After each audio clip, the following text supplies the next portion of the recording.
আমরা আনন্দিত যে আমাদের দীর্ঘ সংগ্রামের পর যে আমাদের আদালত আমাদের রিভিউ পিটিশনটা গ্রহণ করেছে এবং তত্ত্বাবধায়ক সরকার ব্যবস্থাটা ফিরিয়ে এনেছে। তো এই তত্ত্বাবধায়ক সরকার ব্যবস্থা অর্থাৎ ত্রয়োদশ সংশোধনী বাতিলের পর থেকে 2011 সালে বিচারপতি খায়রুল্লাহর নেতৃত্বে যেই আদালত সেটা বাতিলের পর থেকে আমি এ ব্যাপারে সোচ্চার ছিলাম।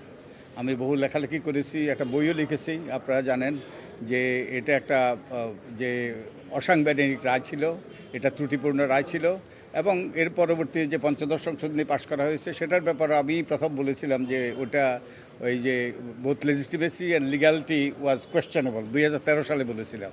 তো এই দীর্ঘ সংগ্রামের পরে শেষ পর্যন্ত এটা একটা আমরা একটা ফলাফল পেয়েছি, আমরা অত্যন্ত আনন্দিত। তো এই দিনে, এই আনন্দের দিনে আমি আমাদের প্রয়াত প্রফেসর তোফায়েল আহমদকে আমরা স্মরণ করতে চাই। তার স্মৃতি, তিনি আমাদের একজন পিটিশনার ছিলেন, তিনি প্রয়াত হয়েছেন, তার স্মৃতির প্রতি শ্রদ্ধা জ্ঞাপন করতে চাই এবং একই সাথে আমি ধন্যবাদ দিতে চাই আমাদের ডিস্টিংগুইশ প্যানেল অফ লয়ার্স এবং তারা সম্পূর্ণ বিনা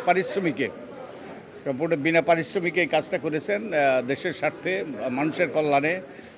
তো আমাদের এই তত্ত্বাবধায়ক সরকার ব্যবস্থা বাতিলের মাধ্যমে এবং যেটা করার ক্ষেত্রে বিচারপতি খায়রুল্লাহ তিনি যে তার রায়টা অবধ দিয়ে দিয়েছিলেন, তো এর মাধ্যমে আমাদের নির্বাচনী ব্যবস্থাকে নির্বাসনে পাঠিয়ে দেওয়া হয়েছিল।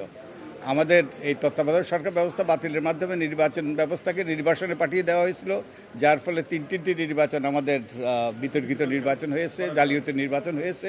তো আমরা আশা করি তার অবসান ঘটবে। আমরা ভবিষ্যতে এর মাধ্যমে এই রিভিউ পিটিশন গ্রহণের মাধ্যমে আমাদের সুষ্ঠু নিরপেক্ষ নির্বাচনের পথ সুগম হবে। আমি আশা করি আমরা সকলে যারা আমাদের রাজনীতিবিদ থেকে আরম্ভ করে যারাই এ ব্যাপারে ভূমিকা রাখার আছে তারা দায়িত্বশীল ভূমিকা পালন করবে এবং এর ফলে আমাদের আবার সুষ্ঠু নির্বাচনের পথ আমাদের সামনে প্রশস্ত হবে।